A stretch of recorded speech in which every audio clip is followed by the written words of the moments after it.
Então, essa é a invernada dos irmãos Podestá. Eu sugiro que vocês pesquisem, porque é uma história bem, bem rica. Obrigada.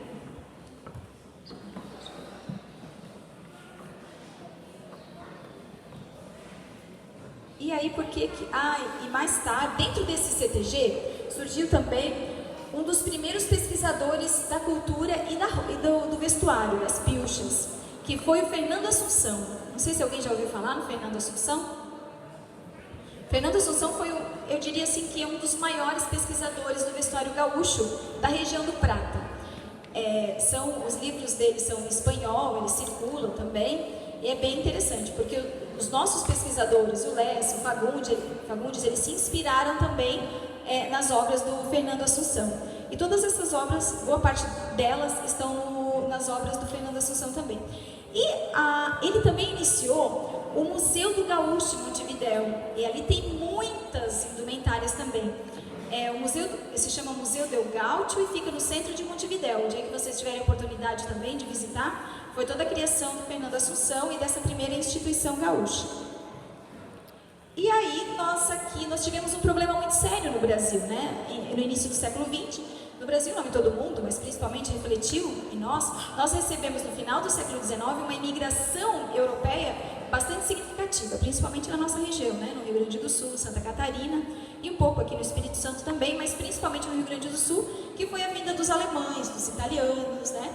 E hoje nós presenciamos um mosaico de cultura muito rico, né? A nossa cultura, ela é indígena, ela é italiana, ela é alemã, ela forma um caldeirão riquíssimo de muitos hábitos, de muitos costumes, mas que a gente sempre prioriza e assim, trabalha muito para não desvirtuar. Então, a nossa cultura, ela sofreu uma influência muito forte europeia também no século XIX, no final do século XIX, com a imigração.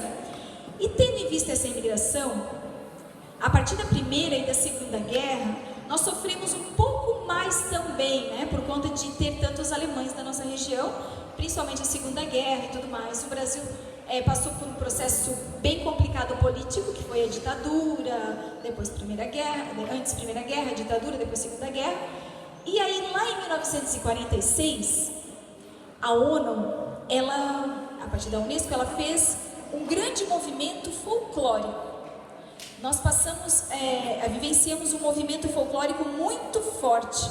E no Rio Grande do Sul, o responsável foi Dante de Laetano, que foi um dos primeiros também a estudarem a indumentária gaúcha. Então, vocês podem pesquisar livros deles também sobre o folclore, que ele vai tratar da indumentária.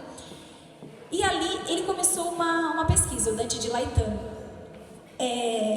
Esse movimento folclórico no Brasil, ele foi iniciado pelo Ministério das Relações Exteriores, porque pós-Segunda Guerra Mundial, a ONU então movimentou boa parte dos países a entrarem nesse movimento, porque ela entendeu o seguinte: se nós influenciarmos culturalmente as pessoas a aceitarem a cultura do outro, isso vai reduzir o preconceito que eu tenho do outro, da cultura do outro, porque a gente sabe que a Segunda Guerra Mundial, ela veio em razão da não aceitação da cultura do outro. Então, pós-Segunda Guerra, começou esse movimento de valorização dos regionalismos em diferentes cidades, né? E o nosso movimento gaúcho, no Brasil, ele surge dentro dessa necessidade da ONU também. Então, começa em 46 e 47 no Brasil, esse movimento folclórico. No Rio Grande do Sul também. E em 47 começa o nosso movimento gaúcho. O nosso movimento gaúcho, ele não tinha uma relação com o movimento folclórico. Foram duas vertentes diferentes. Uma conhecia a outra, mas não era tão influenciada. O movimento folclórico foram os movimentos dos historiadores, estudando e etc. O movimento gaúcho foi feito por jovens, lá por Paixão Cortes, Barbosa Lessa, Grupo dos Oito e assim, né, por diante. Então, a partir dali, esse grupo de jovens, liderado por Paixão Cortes, sentiu a necessidade de fazer essa pesquisa e de reconstituir, então, essa indumentária. E aí sim ele começou a pesquisar. Então, nesse momento, surge aquele livro de vestuário gaúcho, e aí Antônio Augusto Fagundes também, que era um estudante de Direito da época, começou a estudar também. E aí, o Ministério das Relações Exteriores começa a intensificar e começa a se aproximar também desse movimento. E eles contratam não é a palavra, mas eles se aproximam de Barbosa Lessa e do Paixão Cortes para que eles fossem a campo, fazerem pesquisas, para que no primeiro Congresso Brasileiro de Folclore, que aconteceria em 50 e 52, esse grupo de tradicionalistas, desses jovens, fosse se apresentar. Então, a partir dessa apresentação, surgiu a necessidade de reconstituição da indumentária, de uma forma muito mais efetiva. Então, Paixão e Lessa e Fagundes e outros saíram a campo fazer pesquisa, mas Paixão, eles se dedicam um pouco mais às danças, porque eles tinham que se apresentar lá em 1950. Já os outros focaram mais na indumentária, que foi o caso de Fagundes e outros também. E aí eu vou até convidar vocês a entrarem no YouTube, porque ali há pouco tempo publicaram um vídeo sobre a capoeira, né? Eu encontrei por acaso esse vídeo, que nesse primeiro congresso de folclore, eles convidaram outras culturas também, a capoeira foi uma delas. Eles filmaram a capoeira, e depois da capoeira, quem se apresentou foi o grupo do Paixão Cortes. Então, esse vídeo apresenta toda a dança deles, dançando o pau de fitas e outras tantas danças. Então, acessem lá que vocês vão perceber como era a primeira roupa reconstituída do gaúcho, feita por Paixão. Então, é um vídeo bem simples, assim, não é tão nítido, mas é riquíssimo para assistir. A primeira apresentação deles, assim, é em nível nacional. E ali também, a partir do próprio governo, eles foram fazer uma visita no Uruguai, para ver como era a tradição lá, como que eles se vestiam lá, né? Então foi Paixão, foi todos os jovens, eles foram até o Uruguai. E lá eles perceberam a riqueza das danças que eles já tinham reconstituído, né? Que eles começaram muito antes, e principalmente da indumentária. Então lá eles trouxeram muitas pesquisas para o Brasil e muitas obras também. Acredita-se, né? Aí eu acredito, não posso afirmar, que essa relação muito próxima com esses viajantes, eles tiveram mais no Uruguai, porque a partir dessa data, as bibliotecas universitárias de Porto Alegre, elas tiveram mais obras dessa área. Então, a primeira delas, né, é a do Debré, que é essa imagem aqui. A primeira indumentária que a gente tem conhecimento do gaúcho foi o xiripá primitivo, né? Que é essa sainha aqui. Então, assim, a primeira obra, a primeira descrição de como o gaúcho se vestia, ele se deu a partir de José de Saldanha, mas foram escritos, né? Apenas alguns escritos. E depois de outros viajantes, como o Debré, como Saint-Hilaire, principalmente o Saint-Hilaire, ele descreve muito como se vestia, de que forma usar cada peça, né? Ele encontrava esses gaúchos e ele descrevia. Eu tenho aqui algumas descrições que eu gostaria. Eu coloquei as duas imagens lá maiores também. Talvez se a gente conseguisse tirar e trazer mais pertinho, né? Pode ser? Me ajuda? É só puxar ali, que eu preguei bem. Aqui a gente consegue ver melhor. Veja se dá.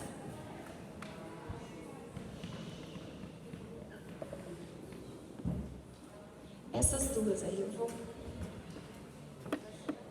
O Saint-Hilaire, ele foi um naturalista francês, que ele viajou pelo Rio Grande do Sul e pelo Uruguai, e ao passar nas casas e tudo mais, ele ia descrevendo como as pessoas ali se vestiam. E aí ele foi descrevendo essa primeira roupa. Então, o primeiro gaúcho, ele realmente se vestia dessa forma aqui. E eles... vocês vão segurar aqui. Então, aqui tem uma borboletinha, não faz parte da imagem, tá? Então, e esses viajantes que passaram no século XIX pelo Rio Grande do Sul e retrataram, eles eram conhecidos.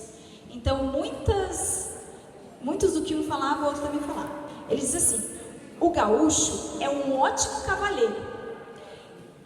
Ele é identificado primeiramente pelo cavalo. Ele nasce, vive e morre com o cavalo. E a nossa história, a gente só conhece a história do gaúcho por conta dessas descrições aqui. A faca é uma arma particularmente usada nas questões para sobrevivência.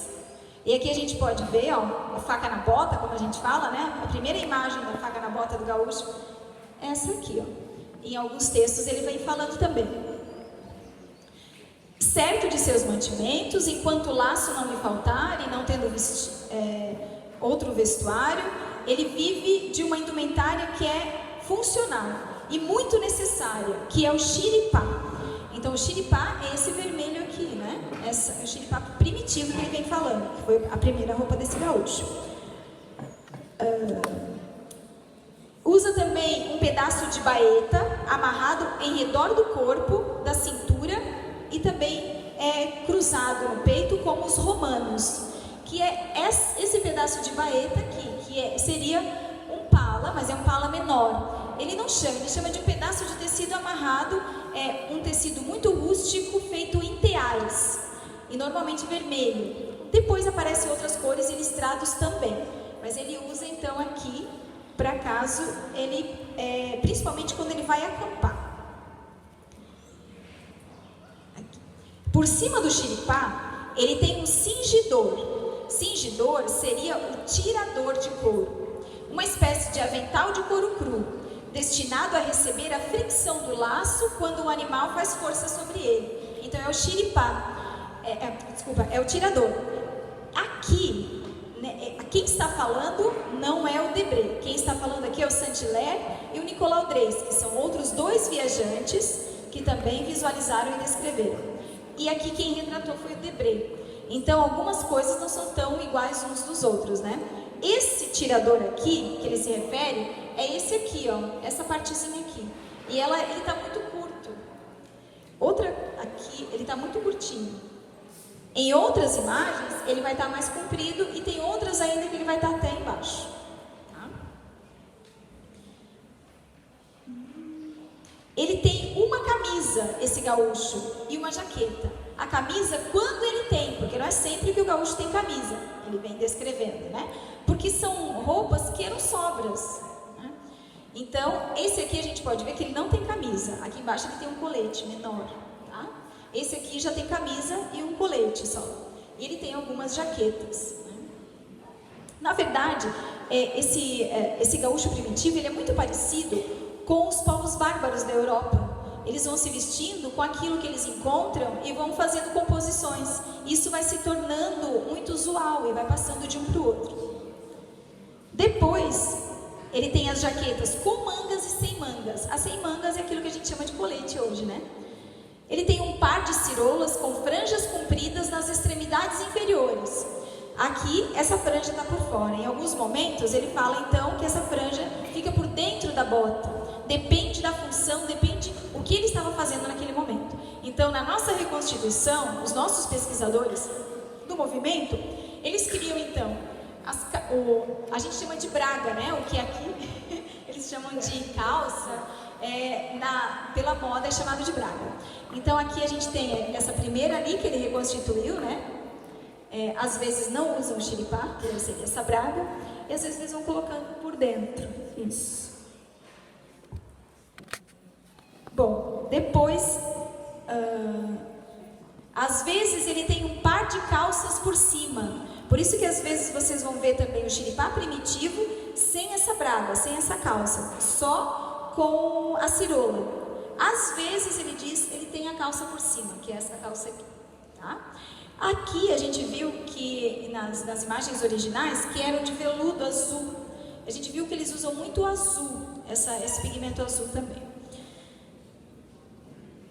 Ele tem um lenço quase sempre amarrado na cabeça por conta do calor.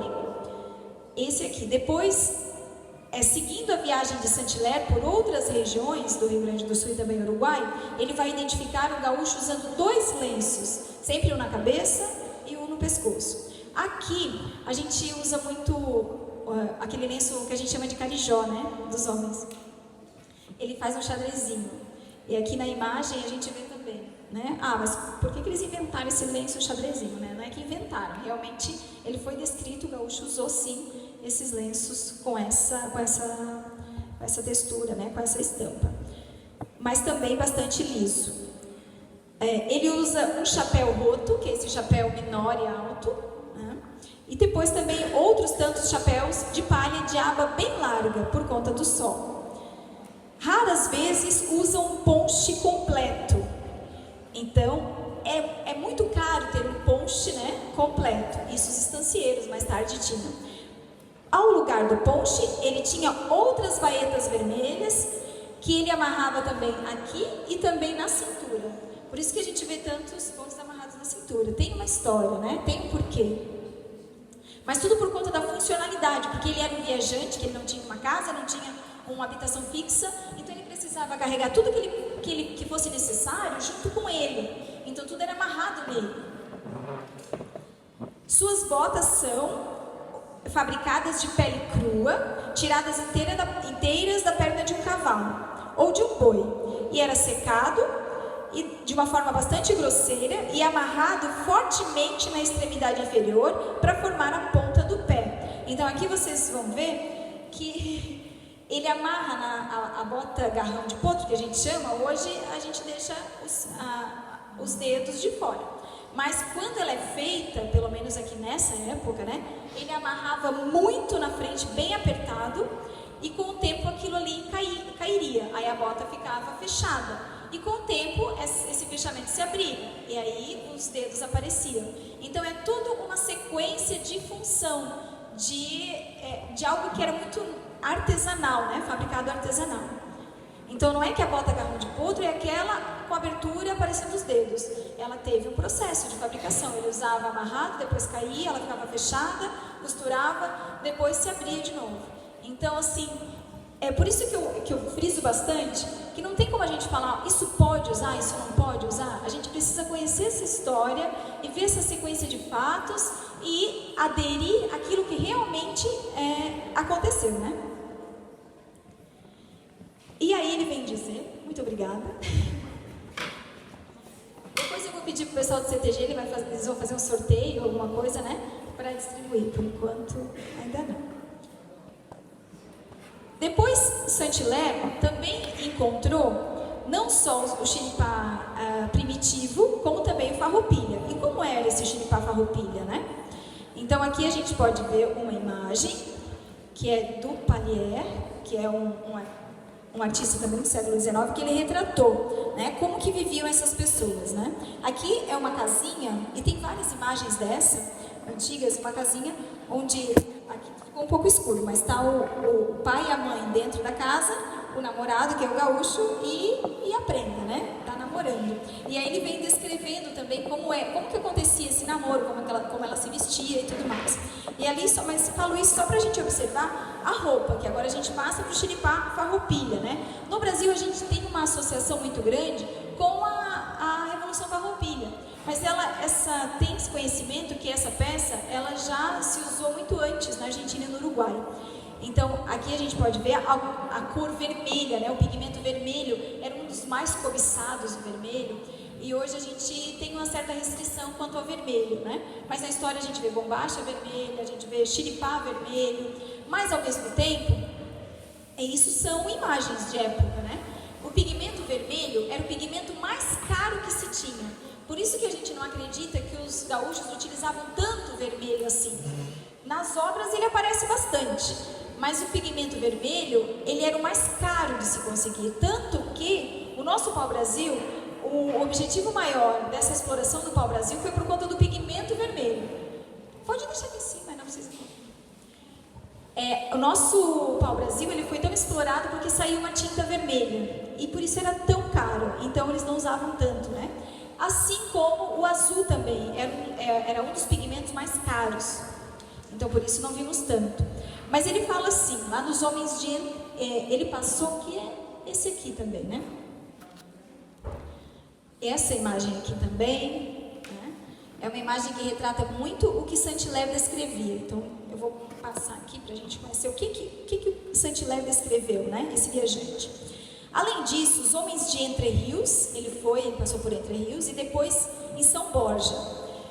Eles são enormes, são notáveis por sua estatura, e a gente vê sempre um gaúcho bem alto, grande, né, assim nas imagens e tudo mais. Tem cabelos compridos, e as roupas deles, e as dos habitantes de Montevidéu também, eles parecem aqueles bandidos de teatro, época existia muito teatro. Ele é um francês descrevendo como era esse gaúcho. E ele faz comparação com algumas pessoas da França.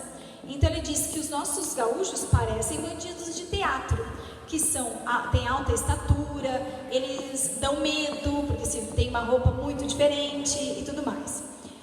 Eles têm cabelos trançados e um lenço ao redor da cabeça. Usa como faixa mesmo. Ele tem, como a gente viu ali do Debré, que ele cobre toda a cabeça e depois o chapéu por cima, também usa como faixa o lenço, mas isso o gaúcho lá primitivo, né? Não dá para usar isso como bombacha. Então, assim, essa analogia é interessante a gente fazer essa leitura, porque ele está descrevendo um gaúcho de uma época. E o nosso problema que a gente tem hoje nas invernadas é essa usabilidade das peças com a bombacha, com o primitivo, com o xiripá e fazem uma farofa. Aí isso é errado, né? Então, assim, o correto é pegar uma descrição dessa aqui e realmente se representar como ela e não fazer essa misturança toda, né? Por isso é tão necessário esses regimentos, né? Bom, o cabelo trançado e um lenço ao redor da cabeça. Ele tem um outro lenço muito frouxo que lhe serve de gravata. Para as armas, eles usam uma grande faca comprida pendurada no cinto e às vezes na bota. Eles usam o xiripá com uma calça branca com franja, parecem ciroulas. O xiripá é frequentemente listrado em vermelho. Em geral, eles não usam casacos e as mangas de suas camisas, quando as têm, elas são dobradas, que parecem os nossos açougueiros franceses, que é a camisa dobrada até aqui. E depois, nessa reconstituição que o Paixão faz, ele retrata exatamente como Saint-Hilaire o descreveu. Ele diz então que as mangas, elas são dobradas. Por isso que às vezes vocês vão ver alguns grupos se apresentando com mangas dobradas da camisa. Então não é que esteja errado, agora não dá para dobrar e usar bombacha, porque isso era com o xiripá. Então é importante se seguir, né, essas regras.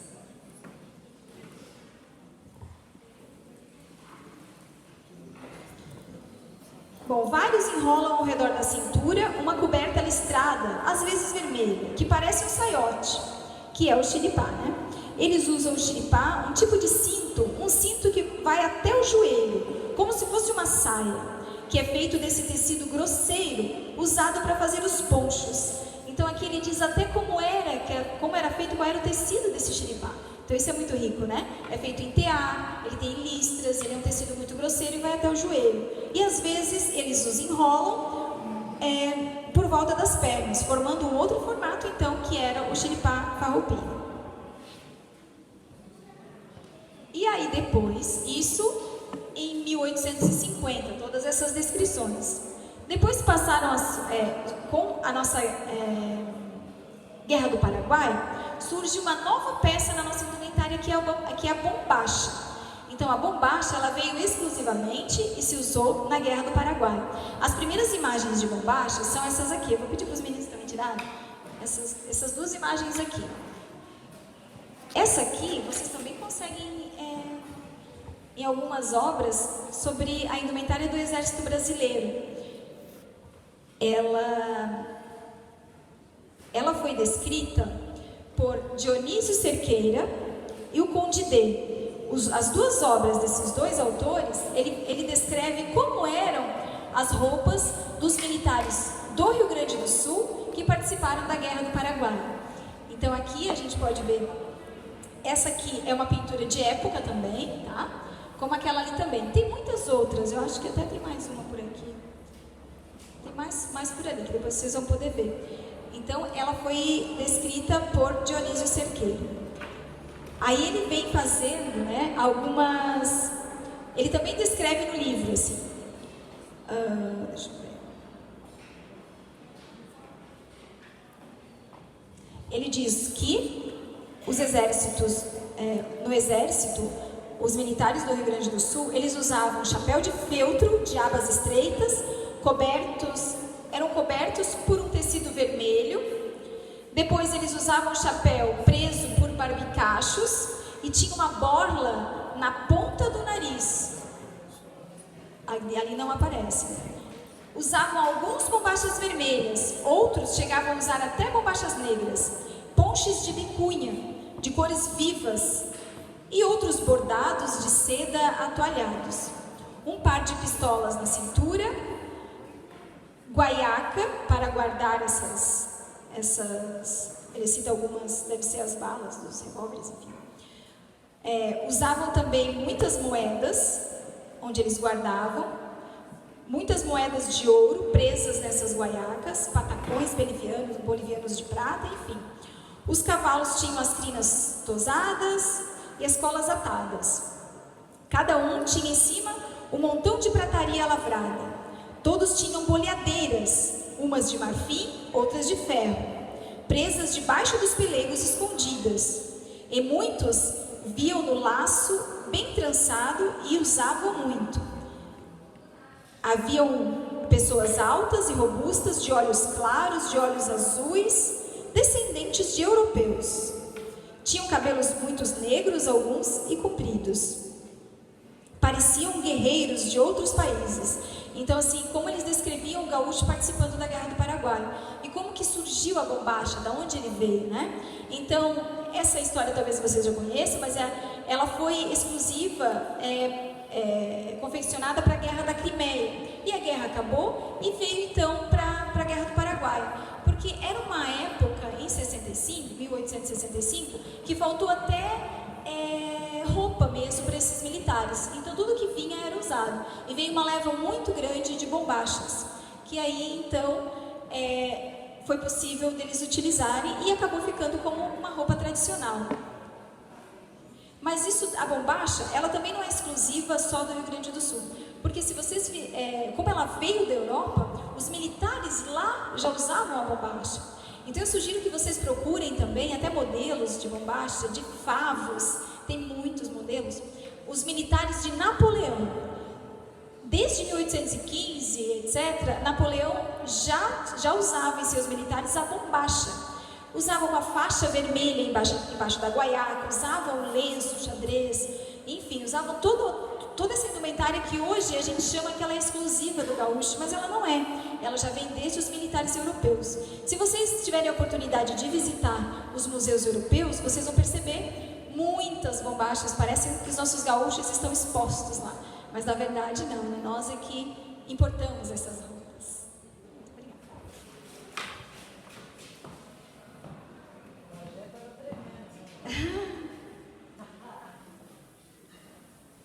Bom, depois nós temos também um outro artista que foi Pedro. O Pedro, deixa eu pegar o sobrenome do Pedro. O Pedro Wenger, ele era um alemão. E ele então retratou o interior do Rio Grande do Sul em 1900. Ele começa a retratar então já como eram esses bailes gaúchos, né? Mas ele chama de Kerb. Kerb é uma tradição de bailes, né? Alemão.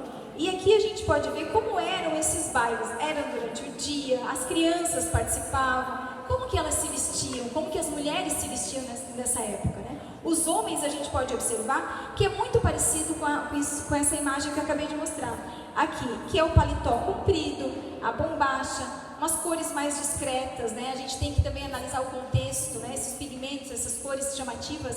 Aqui a gente já está em 1900, então as roupas elas já são mais discretas, que a própria moda institui isso, né? Então aqui a gente vê, no entanto, a mulher ela já traz um colorido nessas roupas. E tem uma peça que eu falei antes que ela não se distanciou, né? A moda não conseguiu tirar dela, que é esse fichu. Então a gente vê essa imagem aqui de 1800, que é um baile na Argentina. Elas estão usando casaquinho, ele está usando o xiripá, né? O xiripá é farroupilha. Aqui, e a partir dessa imagem, toda essa coleção aqui foi reconstituída, né? Pela Vera Zatari, por Paixão, por Fagundes e Lessa. Aqui a gente pode ver que o casal que acompanha esse xiripá farroupilha a mulher está usando saia e casaquinho, porque justamente nessa época usou muito saia e casaquinho, como tem aqui também. E não é porque são as mulheres mais velhas que tem que usar saia e casaquinho, não é nada disso. É de uma época da moda que se usou, né? Então aqui a gente vê de 1800 e aqui a gente vê ele ainda retratando. E o Fichu, ele acompanhou, né, todas as épocas. Aqui já de 1820, 1830, a gente vê já de primeira época ela com uma roupa degotada, uma blusa degotada com Fichu por cima. Então quer dizer, o Fichu usou mesmo como recato, né, uma peça de recato. E outra situação, agora falando das mulheres, né? Mas por que eu não posso usar as anáguas se eu vejo tantas anáguas, né? Existiram épocas que sim, usaram esses vestidos mais com volume, que foi o período do romantismo, que chamava que foi um estilo de moda, lá por volta de 1830. E será que as mulheres do sul usavam essas anáguas? Elas usavam sim essas anáguas. A gente pode ver que essa é uma tela original da época, tá? E elas estão com os vestidos bem volumosos aqui. Só que tudo tem que fazer uma relação com o que o homem estava usando naquela época. Não dá para usar um vestido desse com o homem usando a bombacha. Então a gente tem que equilibrar essas nuances históricas, né? Aqui, enquanto o homem usa bombacha, os vestidos já seguem uma outra linha, que é um vestido de prenda, mas que ele segue um outro estilo de moda, que é a moda da Belle Époque, que a gente chama, que são esses vestidos mais justos, sem armações, só com anáguas, né? E aqui a gente já vê o exagero, né? Enfim.